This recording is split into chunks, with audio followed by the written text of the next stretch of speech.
Hey everybody, Unstable Gamer here, and tonight we're going to be jumping into some information regarding Marvel Strike Force.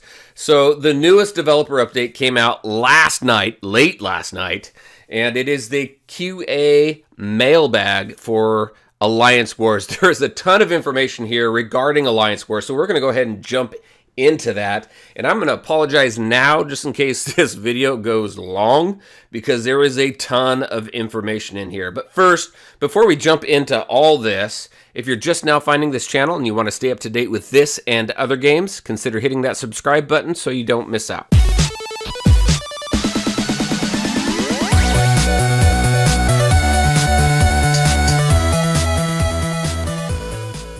All right, and welcome back. So we are looking at the QA mailbag, the Alliance War edition, and I am here with my double Coca-Cola, and I am flying pretty high on caffeine. So there is a ton of info to go over here. So we're going to run through the top portion here, which kind of goes over some of the mechanics of Alliance Wars. And then we're going to jump into a Q&A towards the bottom part of this. So if you haven't seen this yet and you want to spend some time kind of diving into some of the details, it is on the Marvel Strike Force page in their update section. And it, as you can see, it came out last night at 7:15 p.m. So let's go ahead and take a look at this. All right, so it says, hello, Commander. We wrapped up our first round of external playtests. This basically says, hey, we've got some information here. We've got a lot of data. We're taking a lot of the feedback. Appreciate the shared thoughts of Wakanda, Hydra, Pants of Hulk, Kaizen Warriors, Echoes of Eternity, Legion of Power, and of course, Ultimate Avengers.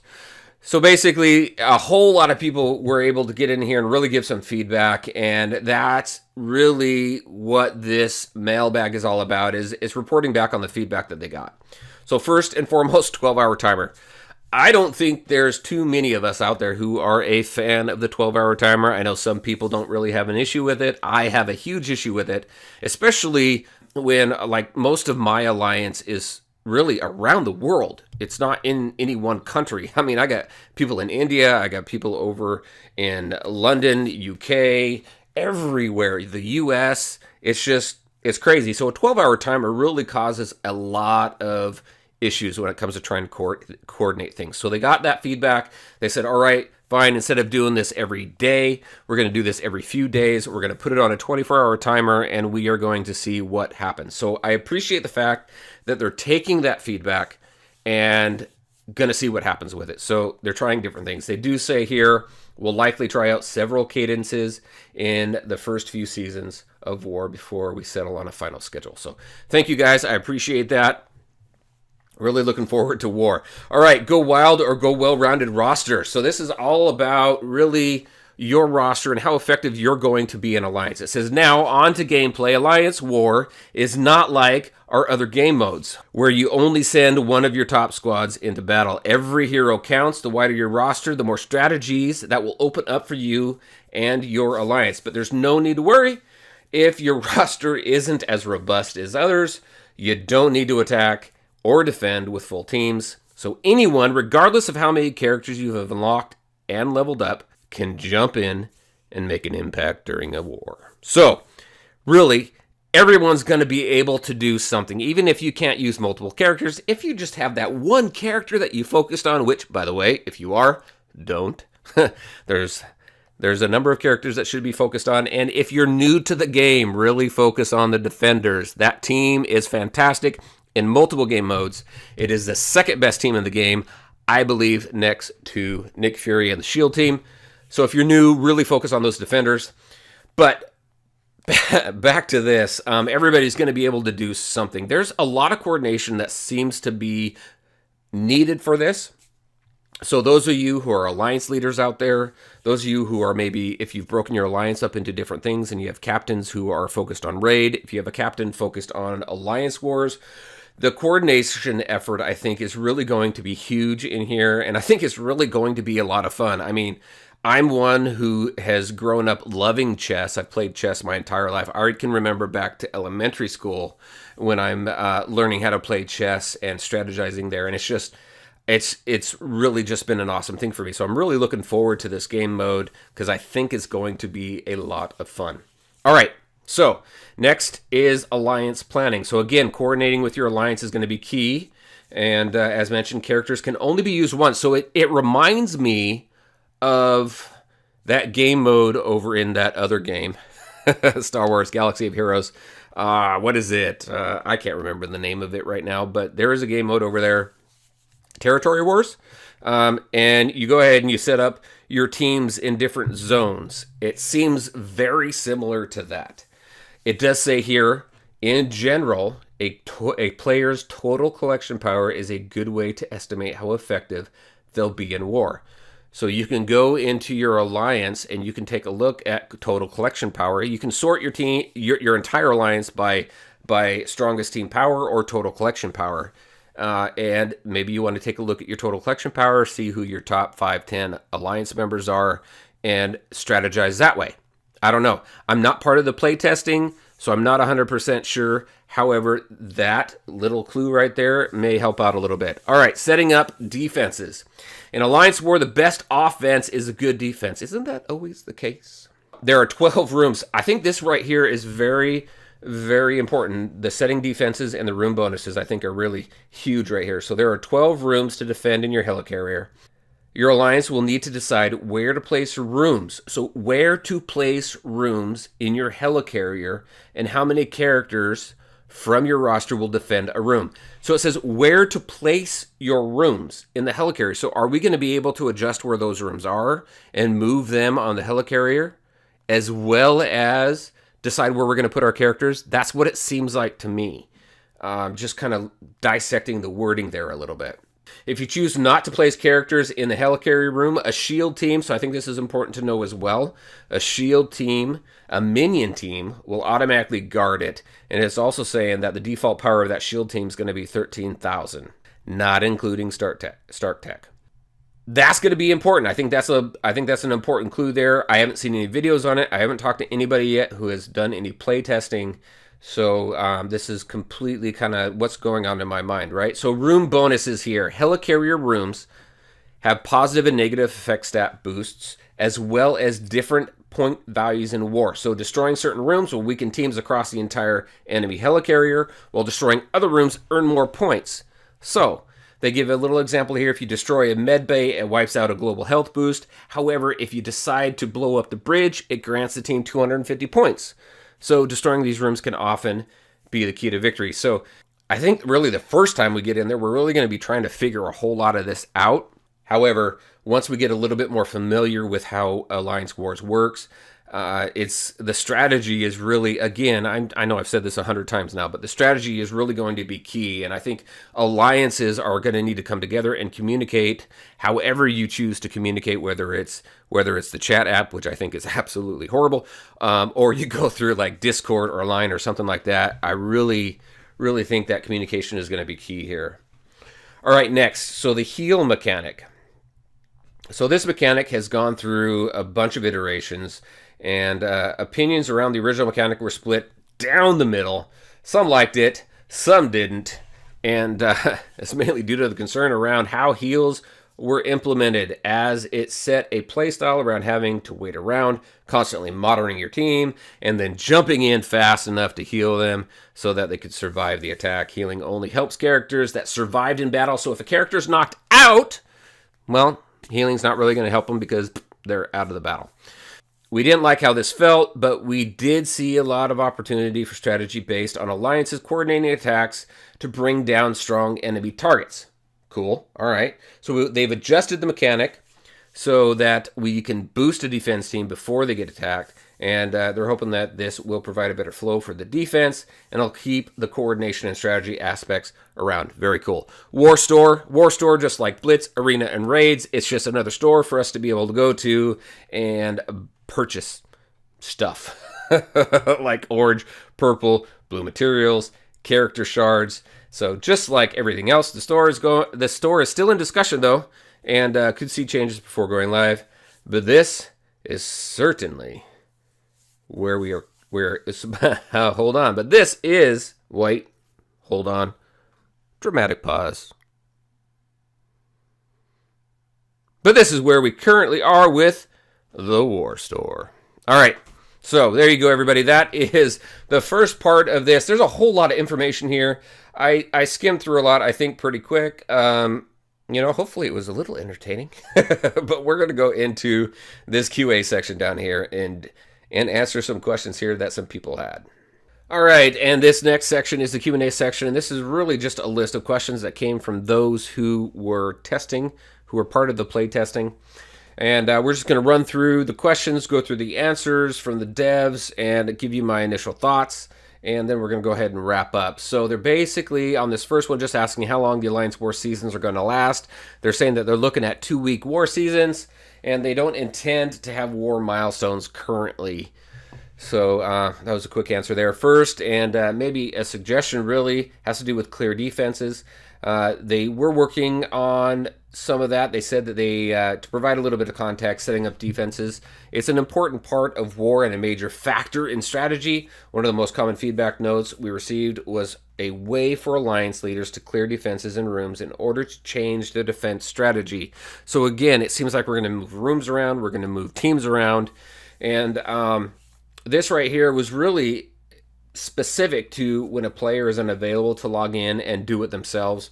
So because of the feedback, they're looking at adding basically a quality of life feature in that mode.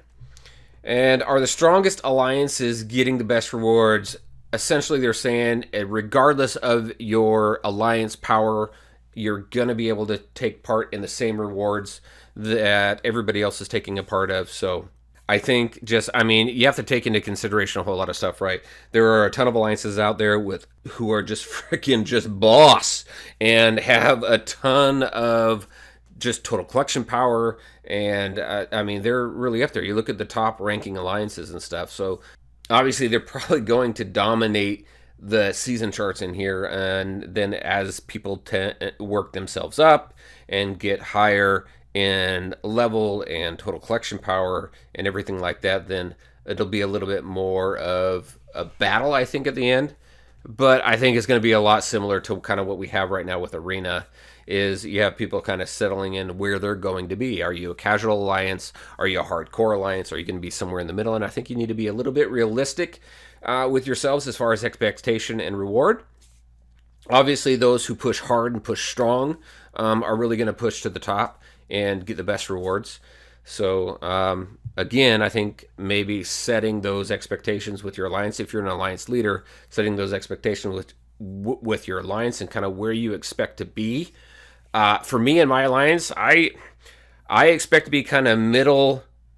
I'm not a casual and I'm not a hardcore, but we're kind of somewhere in the middle, and we've done pretty well there. We've been able to keep up with all the different raids that are coming out. So I think as an alliance leader, just make sure to set that expectation with your alliance so that people don't get frustrated.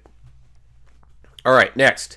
When is the full version of Alliance War expected to go live? They said soon. Look at this. They said soon. They trademarked soon right there. I don't know what to make of that, but they trademarked soon. So that's really all that needs to be said about that. Soon. They're working on it, and it should be out soon. Will defensive victories come into play when it comes to scoring? So right here, really, they kind of took that out. So they felt that, or some of the feedback that came back was that players were discouraged to attack because they didn't want to lose points. So those defensive victories are taken out for right now, but it's something that they're going to take a look at kind of as they watch Alliance Wars unfold. If we don't consider defensive wins, how will ties be approached? Basically, this paragraph here just talks about if there's a tie, then both alliances get defeat rewards. But they really don't expect too many ties in here. So what level of time commitment is expected? In here, they're expecting anywhere from 45 minutes to an hour, and it's going to potentially run 2 to 3 days a week. That's something important to know, I feel. Just when you get in there and you start taking a look at Alliance Wars, just in the beginning, expect to take about an hour, and that's going to be, again, 2 to 3 days a week. An hour kind of to figure this out, set your defenses up, do your attacking and everything like that. So that's after look at this right here. That's after people are settled in and they get into a groove. So in the very beginning. Expect to spend a little bit more time than that. All right, how will cheaters be handled? This right here is, you know what, they're going to take what they learned as far as cheat detection, and they're going to work on getting rid of cheaters. They're going to work on squashing cheaters because nobody likes cheaters. It's bad for the game. It's bad for the economy. It's bad for everybody. So they're constantly working on that. I think that's pretty much a standard answer. Anytime anybody asks anything about cheaters, we don't like them. We want them out of the game, and I think they're doing the best that they can in order to make sure that those people don't prosper. All right, next, regarding the time to set up defenses. So defenses are meant to be set up when war is not running. So it's not while war is currently in play in that 24-hour period. You are going to go in there and be able to set up your defenses and plan before war actually goes active. However, they are saying that there is a phase where everyone's going to be locked out, and that's going to be right before war starts. I don't know if that's going to be an hour before or 24 hours before, but there is going to be a lockout period where we're not going to be able to do anything. However, prior to that, we're going to be able to make any adjustments and any changes that we need to make in order to set up our defenses. So are any more controls for setting defenses going to be added? For example, setting which players are in which room. So it says, we also heard this feedback a lot during the playtest, and it's one of the new quality of life features we're adding to War in the future. However, it will not be available during the initial launch of War. In the meantime, Alliance officers will be able to kick player defenses from a room, making it easier to adjust defenses. So again, prior to that lockout phase and being able to make adjustments, whether we're moving rooms around or teams around, we're going to be able to have some ability there to make some adjustments before we get locked out and go into war. Next, will alliances with members largely in similar time zones have a significant advantage? They're saying that basically the switch to the 24 hours is going to help quite a bit with that. And I think that's true. I think with the 12-hour timer, it was going to be very difficult with alliances that have members all over the globe. However, with the 24-hour timer, it does make things more manageable.